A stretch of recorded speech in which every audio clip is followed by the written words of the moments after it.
Hello everyone, welcome to Sai Bhaskar's kitchen. ఈరోజు video వచ్చేసి రాగి ముద్ద అలాగే నాటుకోడి పులుసు అనేది చూపిస్తున్నాను అండి. ఫస్ట్ అయితే నాటుకోడి పులుసు చూపిస్తున్నాను. చాలా బాగుంటుంది.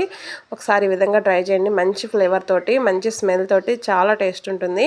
దీనికోసం అయితే ముందుగా కళాయి పెట్టుకొని ఒక 3 నుంచి 4 స్పూన్ల ఆయిల్ వేసుకున్నాను. అలాగే కొంచెం గరం మసాలాలండి, ఒక చిన్న 1 ఇంచ్ వరకు దాల్చిన చెక్క, 3-4 ఇలాచి లవంగాలు, అలాగే ఒక చిన్న సైజు బిర్యానీ ఆకు, కొంచెం ఒక 1/2 స్పూన్ మందం సాజీరా వేసుకొని కొంచెం వేయించుకున్నాను. ఆ వేగినాక ఈ పేస్ట్ వచ్చేసి అల్లం వెల్లుల్లి ఆనియన్ కలిపి పచ్చివేనండి అన్నీ పేస్ట్ చేసుకున్నాను. ఇది వేయటం వల్ల మనకి నాటుకోడి పులుసు చిక్కగా వస్తుంది, టేస్ట్ కూడా బాగుంటుంది.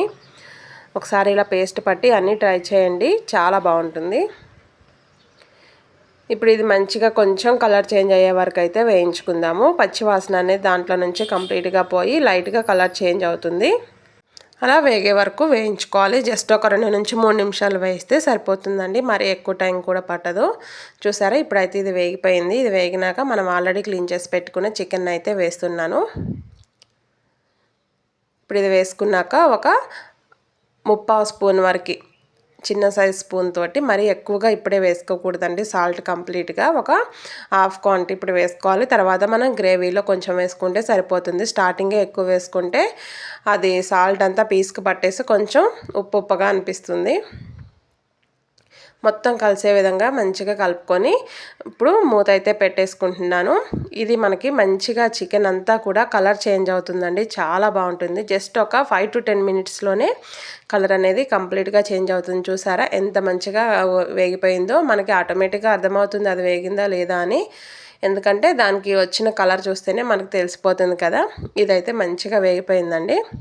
ఇప్పుడు దీనిలో కారం పసుపు వేసుకుందాము. సాల్ట్ ఆల్రెడీ ఇందాక వేసాం కదా, చూసుకొని తర్వాత వేసుకోవచ్చు. ఇప్పుడైతే కొంచెం పసుపు, అలాగే కొంచెం స్పైసీగా ఉండాలి. రాగి ముద్దలో కదా కొంచెం స్పైసీ ఎక్కువగా ఉంటేనే మనకి ఆ ఫీలింగ్ అనేది బాగుంటుంది. నేనైతే ఒక 3 స్పూన్స్ వరకు కారం వేసుకున్నానండి. ఇప్పుడు అలాగే ఒక మీడియం సైజు టమాటో ఇంతవరకు వేసుకొని ఒకసారి అయితే మొత్తం కలిసే విధంగా నీట్గా కలిపేసుకుందాం.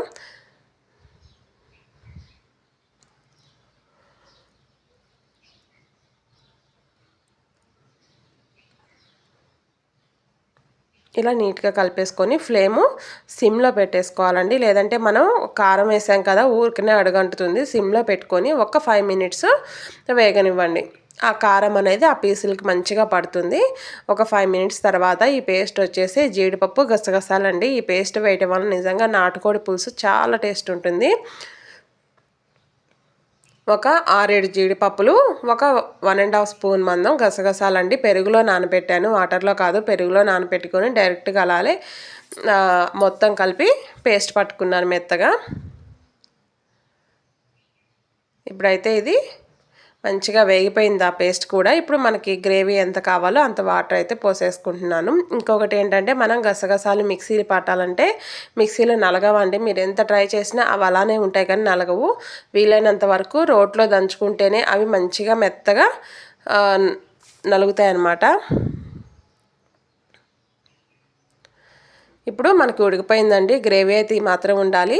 ఫైనల్గా వచ్చేసి ఒక 1/2 స్పూను గరం మసాలా పొడి, ఒక 1/2 స్పూను ధనియాల పొడి వేసుకొని స్టవ్ బంద్ చేసుకోవటమే. కొత్తిమీర కూడా వేసుకొని చాలా బాగుంటుందండి. ఒకసారి ఇలా ట్రై చేయండి. మనకి పులుసు కూడా కొంచెం చిక్కగా వస్తుంది. నెక్స్ట్ వచ్చేసి రాగి ముద్ద చూపిస్తున్నానండి. రాగి ముద్ద కోసం ఒక వెడల్పాటి గిన్నె అయితే తీసుకొని దాంట్లోకి మనం ఎంత క్వాంటిటీ అయితే చేసుకోవాలో దానికి తగ్గట్టుగా గిన్నె తీసుకోవాలి. నేనైతే 3 గ్లాసుల వరకు వాటర్ తీసుకున్నాను. నేను చేసే క్వాంటిటీ ఇద్దరికి వస్తుందండి, మరి ఎక్కువగా కూడా కాదు. 3 గ్లాసులు వాటర్ తీసుకొని ఒక 1 స్పూన్ సాల్ట్ వేసుకొని ఇలా మరగనిచ్చాను. వాటర్ మరిగాక ఇలా ఒక కంప్లీట్గా ఏ గ్లాస్ తోటి అయితే వాటర్ తీసుకున్నామో అదే గ్లాస్ తోటి పిండి అండి. 3 గ్లాసుల నీళ్ళకి 1 గ్లాస్ పిండి కరెక్ట్గా సరిపోతుంది. ఇలా వేసుకుంటూ తిప్పుకుంటూ ఉండాలి. అందుకని దీనికి ఇద్దరు ఉండాలంటారండి. ఒకళ్ళు పిండి వేస్తూ ఉంటుంటే ఒకళ్ళు గరిటెతోటి తిప్పడానికి సరిపోతుంది, లేదంటే ఉండలు కడుతుంది. ఇలా మంచిగా ఉండలు లేకుండా మెత్తేసేయండి పిండి మొత్తాన్ని. మనం ఇలా చేసుకోవటం వల్ల, నేను చెప్పే మెజర్ తోటి చేయటం వల్ల మీకు చల్లారాక కూడా గట్టిగా అవ్వదండి. రాగి ముద్ద అంటే వేడి మీదే తినాలంటారు కదా, అంత వేడి మీద తినలేని వాళ్ళకి ఇదొక మంచిగా ఉపయోగపడుతుంది ఈ వీడియో అయితే. చూసారా, నేను చల్లారాకే తీస్తున్నాను. చల్లారాక తీసినా కూడా మనకేం గట్టిగా అయిపోలేదు, మంచిగా ఉంటుందండి అప్పటికప్పుడు చేసినట్లే. ఇలా ఒక గిన్నెకి నెయ్యి రాసుకొని ఇలా మనకి ఎంతైతే కావాలో అంత క్వాంటిటీ రాగి ముద్ద తీసుకొని ఇలా ఒక ప్లేట్లో వేసేసుకుంటే సరిపోతుందండి. లేదు అనుకుంటే రౌండ్గా బాల్స్లా కూడా చేసుకోవచ్చు. నేనైతే ఇలా వేసాను. చాలా అంటే చాలా బాగుంటుందండి. ఇది మీకు చల్లారాక కూడా అస్సలు గట్టిగా అవ్వదు, చాలా బాగుంటుంది. నోట్లో వేసుకోగానే కరిగిపోతుంది. ఒకసారి అయితే వీడియో చూసిన వాళ్ళు ట్రై చేయండి. ఇలాంటి వీడియోస్ కోసం సబ్స్క్రైబ్ అయితే చేసుకోండి. వీడియో కానీ నచ్చితే లైక్ చేయండి.